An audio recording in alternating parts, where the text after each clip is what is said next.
and I was the opening act. Oh, and, wow. Yeah, so I got to So you were the debut. star. Say jazz. You know, like every time I hear jazz, like I don't hear somebody singing. You make me smile with my heart. Your looks are laughable. Yeah, you never know who could be in the crowd. It could be manager for Taylor Swift. Someone could be a famous songwriter behind your favorite artist and you wouldn't even know. What would you tell to like maybe the young artists that are watching you right now? You don't have to compare yourself to people who have been doing this for years and they're professional, because of course that's where you want to be, but everyone starts out somewhere. I saw that you signed with Stevie Wonder? Yes, I was 17 years old and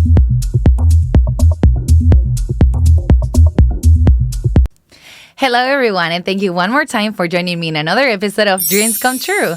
Today I have a very special guest. She's a songwriter, a singer, a pianist. With you guys, please let's give us a welcome to Alina Hernandez. Woo! thank you. So happy to be here. This is my first podcast. Oh my God. Well, I'm glad to be your first. Thank you. I'm honored.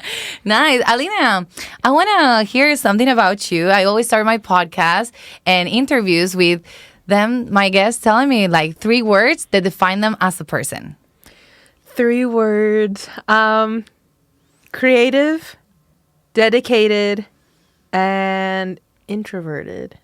What? Yeah. Okay. I wasn't expecting introverted since you're a singer. Yes. Yeah, sometimes it's a little hard to get out there on stage because being an introverted, it can be a little hard to be in front of a whole group of people, especially a bunch of strangers.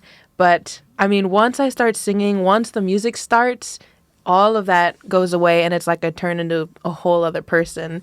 The love of the music, the love of singing, it just, completely flips a switch in my head. And I go from being, the introverted, I want to just relax at home, to all of a sudden I'm the performer, and it's like taking on that persona. I know that you've been singing since you were like 8 years old because you started at church, right? Yes, yeah. Both of my parents, they're musicians and singers. And so I grew up singing in church, and I started singing harmonies, like kind of just backgrounds, and singing on stage with them in church, and it took off from there, really. So both of your parents are singers? Yes, yeah. But they sing like church songs, so they're singers, like they perform like you in gigs, so that's what they do also for a living? No, they don't do that for a living, but back in the day, my dad, he played the bass and he sang, I think, drums and guitar too. My mom, she's a huge inspiration to me, honestly. She's who started me on the piano, actually. When I was a toddler, she would be playing the piano and singing, and I would be singing with her. And so, she's one of my earliest inspirations. She was your teacher? Yes, yeah. Have you ever had like an experience where you like froze in front of everybody? Not in front of people, but you know what? A funny story. One of my biggest shows when I was first starting out, I was 15 years old, and I got to perform at the Wiltern in LA. That was actually where I got to debut my very first original song. And the morning of, I remember I woke up and I thought I had it all together, but I almost felt sick to my stomach. Like out of nowhere, I was almost gonna say I can't do the show, because I literally felt sick, and this was the first time that ever happened to me, because it was just such a big deal. Like in the morning? Yeah. Mm-hmm. Wow. Yeah, like way before the show was getting ready to start. I got super nervous, but once I got there, once I got with my band. How many people? Oh, I have no idea. Maybe. You were opening for somebody? It was a part of this whole showcase. It was with Live Nation. I was in a program called Bringing Down the House. It's through a company affiliated with Live Nation Music Forward Foundation. Yes. And so I was a part of this artist program where they had, I think, maybe about 7 or 8 artists, like young artists just starting out. And so I was actually, I think, the youngest in that group at 15. And they took us through this whole program of learning how to do an elevator pitch, learning how to put together a show, learning That how was to like network. outside of school. Uh-huh. Yeah, it was Like a this summer whole camp? workshop. Yeah. And at the end of it, we got to do this huge performance at the Wiltern, and I was the Oh. opening act. Oh, And yeah, so I wow. got to So you were the debut. start. Yeah, it felt like it for the time I was up there. Yeah, it was a really great experience, and I'm connected to a lot of the people there to this day. You've been educating yourself in the music industry, in the singing, like Yeah. on your voice and everything since you were like a little kid? Yeah, definitely. It started with my mom and, like I said, church, but I also went to a performing arts school from middle school to high school. It Oh. it started out in the Inland Empire closer to where I lived, and then we moved into Ontario into an old 1920s movie house. So we renovated the school and turned it into a place where we can hold this performing arts school. And through there, I got to learn all about music theory, performance. I got to learn about music technology, so Oh, how to wow, be super a complete. music engineer. Yeah, like everything. You could do classical music, but I was really focused in jazz theory. So Okay. that's where I really honed in on my skills as a pianist and a jazz vocalist. And I literally use what I've learned there every single day. Wow. Yeah. Like you say jazz, you know, like every time I hear jazz, like I don't hear somebody singing, you know? Like I hear just the jazz. Yeah, like the jazz music. instrumental. How like do you know any songs like that you can sing like a little bit to me? Sure, yeah. My Funny Valentine is one of the first jazz standards I learned. It's an Ella Fitzgerald song. Okay. My funny Valentine, sweet comic Valentine, you make me smile with my heart. Your looks are laughable, unphotographable, yet you're my favorite work of art. Is your figure less than Greek? Is your mouth a little weak?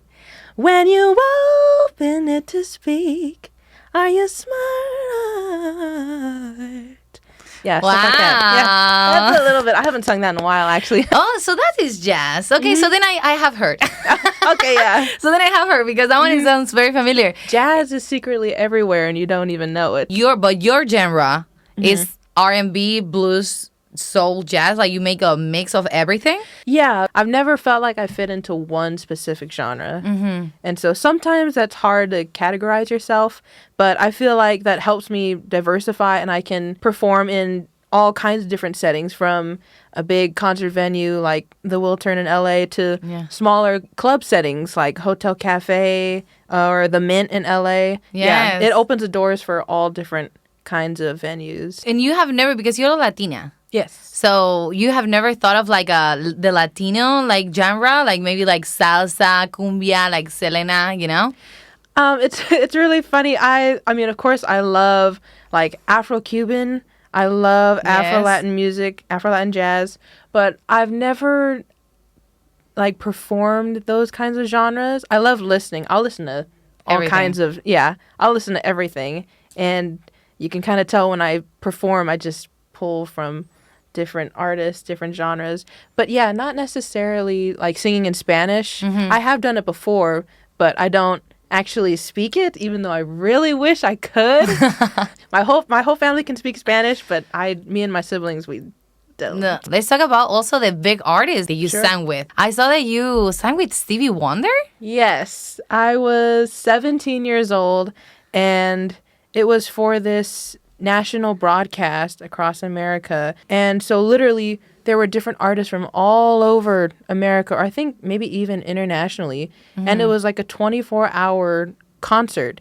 And so in the LA area, we were at the Greek Theater, and Stevie Wonder was there. Also artists like Sheila E, One Republic, H.E.R. Oh, it was and all the same. yeah, Oh. a whole bunch in one area. And so I got to be a part of his background ensemble. They were looking for like 18-year-old to early 20s, and so I kind of slipped in there. Yeah.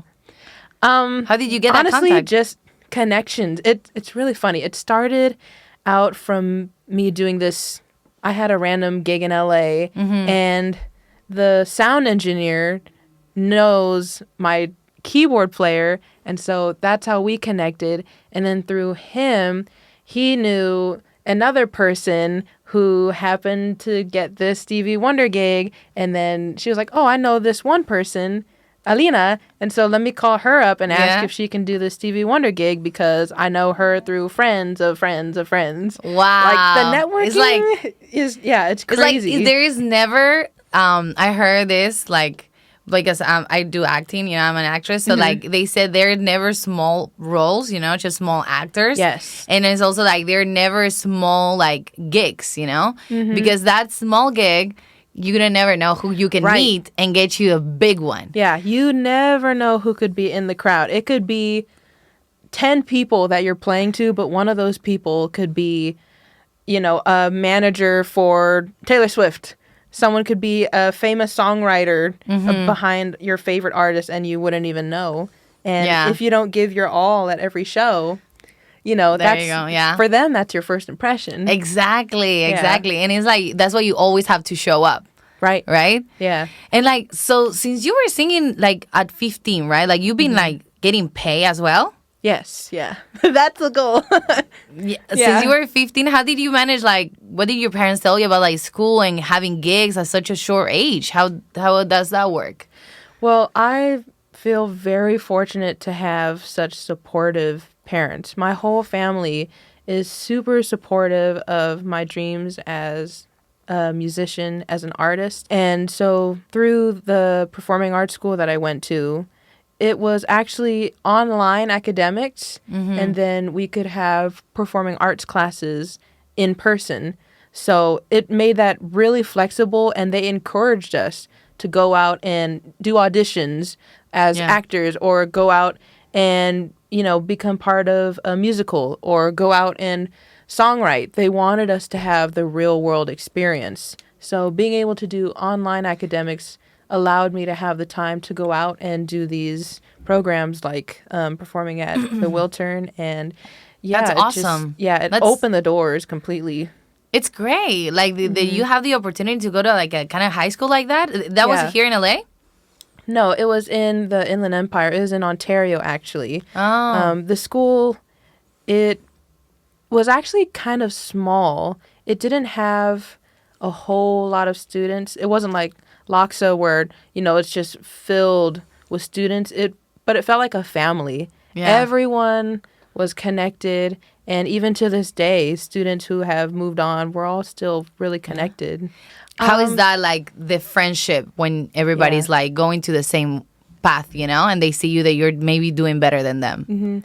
I think in any situation like that, there's always two sides. You have the friends who are fully supportive and the ones who are willing to collaborate. And then you have the others who, they might feel a little discouraged because everyone is always comparing each other, right, in anything. And so there have been a few instances where maybe they've been jealous and then that kind of sours the relationship.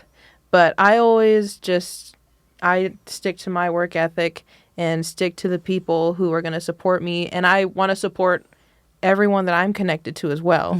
Like, it's not just about having people come and sing with you for your gigs. It's about you going out and supporting them as well. Yeah. Like, even though you are working to be an independent artist, it's also about doing background vocals for someone else. Yeah. And just keeping those healthy connections because you have no idea where that could lead you. You could be 20 years in the future, and because you had one friend from high school who went up in the ranks with you, now you're both successful together. Ah, that's so sweet. Yeah.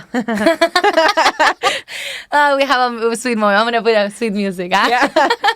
And I like that. Yes. So like, did you lose friends? Did you gain friends? Do you still have the same friends in high school, or like you lost all of them? I'm lonely. No. I'm still connected to a lot of them, actually. Of course, some have fallen off because not everyone stayed in the artist track. Like maybe they started off as a dancer, but now they're into modeling. Since you like started in high school, when did you realize that like this singing wasn't just like a passion and something that like you felt like really not just a hobby. Yeah, not just a hobby, but you wanted that as a career. Honestly, it felt like forever for me.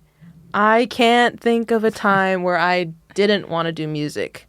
Growing up, surrounded by music with my siblings and my parents, it felt inevitable. Not that I was pushed into it, not that I feel forced into music, but I just instantly clicked with it ever since I was little. I can't imagine doing anything else, honestly. It feels like you're very focused, you know? Like when you're very focused in this career, like maybe that's why you have all this success and all these like quick achievements in such a short amount of time.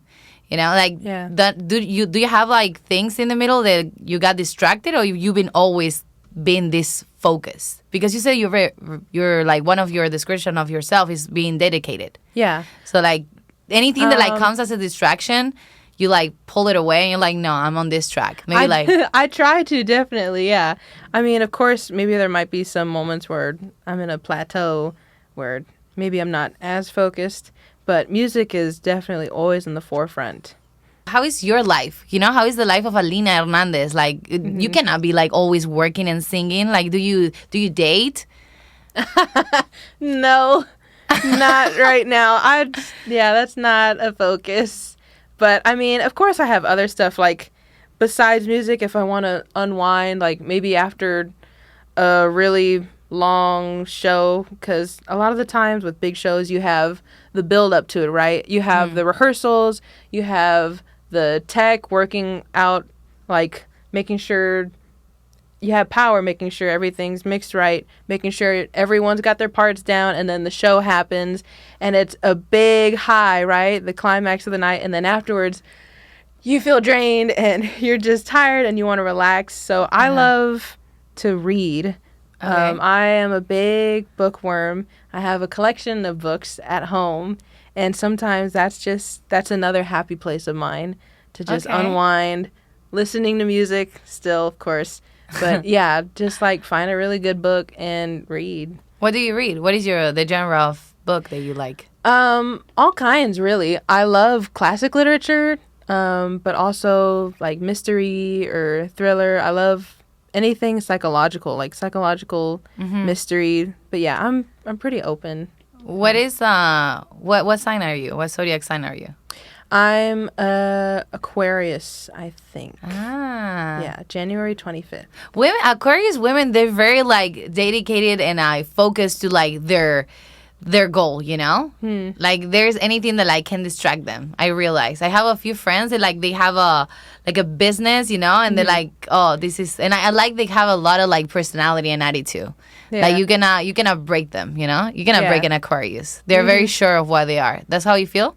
Yeah, definitely. I mean, you gotta be strong, independent, and dedicated, especially as a Latina female in the music industry, especially in jazz or R&B, because I feel like that can be very male-dominant fields, especially like besides being a singer, but as a sound engineer or as a musician. Yeah. Those can be very male-dominant fields. Yes. And so I just feel really lucky that I've been able to be in those rooms, to be in recording studios all over LA, where I'm not the only female either, but I get to be that representation. I get to be the Hispanic in the room. Yeah. You know? Do you feel Hispanic even though you don't speak Spanish? Oh yeah, definitely. Yeah. I totally am Hispanic. What do you think it represents to be Hispanic? And what do you feel that you represent that? Well, I've never been told that I'm not. I've never been told to question what I am. I've known since I was little, even though I'm kind of a mix, Mexican, Spanish, Native American, the whole mix. But I know in my heart I am Hispanic, and I am proud to represent that. I got the hoops to prove it. They look for sure. Yeah. Yeah, the red lipstick and the hoops has kind of become my trademark as an artist. Okay. And it was just natural, too. Nice. Yeah. Okay, Alina, Did you learn any lessons from playing with Stevie Wonder and One Republic, like big artists like them? Sure, there's plenty of lessons about professionalism, about working together as a group, and, you're not the only person in the room. Although this feels like your gig and, you're there to get paid, you're there to do what you do, but in my role as a background ensemble member, it's to support the lead. So when you're the lead artist, that's your time to shine. That's when you get to put it all out there. But when you're in a supporting role, like on backline as a musician or as a background vocalist, you're there to support. So learning the different dynamics of where you are on stage or even in the crew, and just learning to respect everyone's roles. Everyone has a part to play in a show, and not even just on the music side, but on the technical side, where like you have to learn the lyrics. You have to make sure you're on time to rehearsals. You have to make sure you respect people's time, because time is not free. You go to the rehearsal, someone is paying for those rehearsals. Someone is paying you to do your job. So just having that in your head of keeping the work ethic and keeping the respect of whoever you're working for, or if everyone's working for you, having respect for everyone who you're bringing onto your team. Yeah, just small lessons here and there. Even about networking, how to constantly keep those relationships. Yes. Because anyone can meet a big artist or meet like an agent, and they have a quick little exchange, but then after that, there's nothing. Yeah. You don't keep in touch with them. And so learning over the years how to keep those connections, because that can lead to bigger and greater. Yeah. How Alina Hernandez keep those connections? Performing with them over the years, like over and over, even if it's just like a quick little DM or a quick text like, hey, I see that you've got a show coming up. I'm here to support you. If you ever need a background vocalist, I'm totally available. Just like making sure that you're in their face, not like annoying, but just reminding people, or even just on your own creating content, and like I'll perform a live show and then post on social media, and I'll thank whoever got me that gig, and like give them the shout out too, so that way they feel respected. Appreciated, yeah. Because you didn't get there on your own, you had the support. And so to give them a shout out and to represent them well, then they know that you can be called grateful again. Yeah, they know that you're grateful, and that if they need someone, they'll think of you first. When was the first time that you felt that, like, you said, like, oh my God, I just made my dream come true? Like, when, because I'm pretty sure you make a lot of them by now. Yeah. And you have more to come. But when was the first one? Well, I'll say Stevie Wonder was a big one, for sure. But I think even before that, even like before the Will Turn, being a part of that high school that I went to, really, because we would perform shows all the time, like as showcases. But being there and learning from my professor, Professor Marcus Coleman, he actually passed away a few years ago. But the connection that we had just completely inspired me to keep going. He was, honestly, I could listen to him play all day. He was an amazing jazz pianist. He was a great arranger, a great composer, and he inspired me every single day. All the students, really.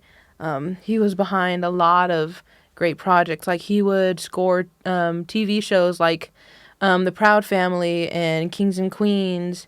And he also taught at the Colburn School. And a lot of his students, even from way back when, who are famous now, like Kamasi Washington and his whole West Coast Get Down group, Thundercat, people like that. Like, just to see that his previous students have gone on to become super famous now, that inspired me to keep going, even when I was, just starting in middle school at that performing arts school. So just knowing that there were people that he had taught already that were Already big. Yeah, already big. Like, that gave me hope that, okay, I trust him, and I trust my parents in supporting me, my family. So yeah, like, that was honestly, just knowing him was a big aha moment. Like, there are people who can do this for a living, and they can do it for years and years and not lose the drive, not lose the passion. Because some people, over the years, they kind of fall off, and it becomes more and more of a hobby, and then they have to reevaluate what they want to do. Maybe they get frustrated. Yeah, maybe they get frustrated or discouraged because it might not be working out. Yeah. But just knowing that through those hard times, keep pushing, keep being dedicated, keep working on it, and, I think it'll all work out. So how is Stevie Wonder? Is he nice? Yeah, sure. He's a nice guy. I mean, he was like one of your idols. Like when you saw him, you were like like that, or like Oh no, it was a big deal for everyone. We didn't see him too often. We only really saw him shortly before performing, like in one of the previous rehearsals. Mm-hmm. But I mean, of course, the second everyone saw him, you're like, Stevie Wonder is standing right in front of me. I know. Like, that's just one of the moments where you're like, in the flesh, this person who I've been listening to my whole life is standing in front of me, and I'm singing with him. No. Yeah, like, insane. That's a big moment. He's definitely one of my inspirations. Yeah. Yeah. What is your goal? What is your dream? To just be in music forever, to be an artist that leaves a legacy, and not just as a singer, but a multifaceted artist. What does it feel for your parents seeing you that like you are achieving maybe like their dream, because they're musicians, and maybe they wanted to be like singers and live off that, and now they're seeing that their own child, their daughter, is doing that. What did they tell you? They tell me, don't give up, keep pushing, keep working at what you love, and they're just so supportive, and I'm so thankful for them. They're always telling me, don't lose that passion. Don't lose that fire, because if you, in your heart, know that this is what you want to do, we're going to support you every step of the way. So as long as you care more than they do, then they're going to support you 100%. Because that's the thing. You have to care more than anybody else about what you want to do. If you're like half-hearted about it, then it might not get you there, and that might not be as satisfactory for you. You might not feel that satisfaction of reaching the goal, Yeah. It's like music, it is 100 or nothing, 100, 200% or nothing, Yeah, you have to give your all, your best, and like actually feel it. Mm-hmm. Or even as an actor too, right? No, yeah, definitely. Yeah, you gotta give it your all. I totally understand what you're saying. It's like, and the same thing that you said about like people like giving away. I had a friend the other day that like she moved here to LA from Texas, and she achieved so many like commercial like big ones. Like she's very like structure, and like, because something that like people think about artistic careers is that like you think that it's just like funny and like playing, and it's actually like dedication, and it's like all rainbows and sparkles. Yeah, but you actually have to be very professional, and you have to have a structure, and like if it doesn't look good and stuff, it's not just about talent, Right. Actually, like the talent is like the minimum percentage, because the rest is like connections and like being dedicated, show up, and like a quantity, like send. Yeah. And now like after only 2 years that she's been in LA, she's like, I'm moving back to Texas because she hasn't made it. And I'm like, well, like she can do whatever she wants because she's survived, right? But in my head, it's like, it's just 2 years. Yeah. Like the average is like to get a good gig as an actor is like 10 years of like every day. Overnight success takes years. Overnight success does not happen overnight. No. It takes years. Only in movies, that. Right. Yeah. In movies, you're found by someone in a gas station, Yeah, you could play a role where it's overnight success and it happens like that, but, in real life, that's not how it works. Sometimes I'm in the gas station, like, putting gas and, like, always looking to see if somebody is like watching me and like decides like, what? you could be a really good model, or you know what, I could use you in a role. I You know. just have that look, and then bam. I know. I always like waiting for that moment. It hasn't happened yet. Well, we'll see. It's never too late. And so how is a week of Alina Hernandez work? Like you said that you're very busy, that you have a lot of work. So like, tell me a little bit about like, for example, Monday I do this, and Tuesday I do that. You know, like the gigs. Tell me a little bit. Yeah. Well, definitely consistently, like Sunday mornings. I think, well, a lot of people in the music industry can relate. A lot of people that I know started out in church. So they'll have, honestly, you could have up to 3 church gigs in one Sunday. And so for me, I have a church that I sing at as a background vocalist. But then also I'll be, starting off the week and checking up on my updated shows, like anything that I have coming up. Like actually this Thursday, this will be my first time at the live session jam, which I'm really excited about. But yeah, so just checking up on the schedule and planning out rehearsals or any kind of work that's getting ready to be done. How is the live session jam? How did you get that gig? That was through a connection, because of course almost everything is through a connection. I was a part of the Sunday dinner playlist. I got asked to be a featured artist there from a friend because it was his birthday celebration. And so I got asked to go out there and sing. And Sarah Lynn, the host for Live Session Jam, she was just in the audience because I guess she goes there quite Very often. Yeah. Is it a Sunday, right? Yeah, yes, I know. it's always Sunday evenings. And so yeah, I was singing and she happened to be in the audience, and afterwards she came up to me and was like, "You're great. I love your She's song." lovely, yeah. Yeah, and then we connected and she asked me, You want to be in the jam? yeah, like, do I do other jam sessions? And I was like, yeah, sure, why not? And one thing led to another, and now I'm here. What can we expect from you? Like, what are you going to bring to the jam this Thursday? We plan to do 2 of my original songs. I'm excited about it. Yeah. So, yeah. So, can you tell us the date and the time that they can find you and where?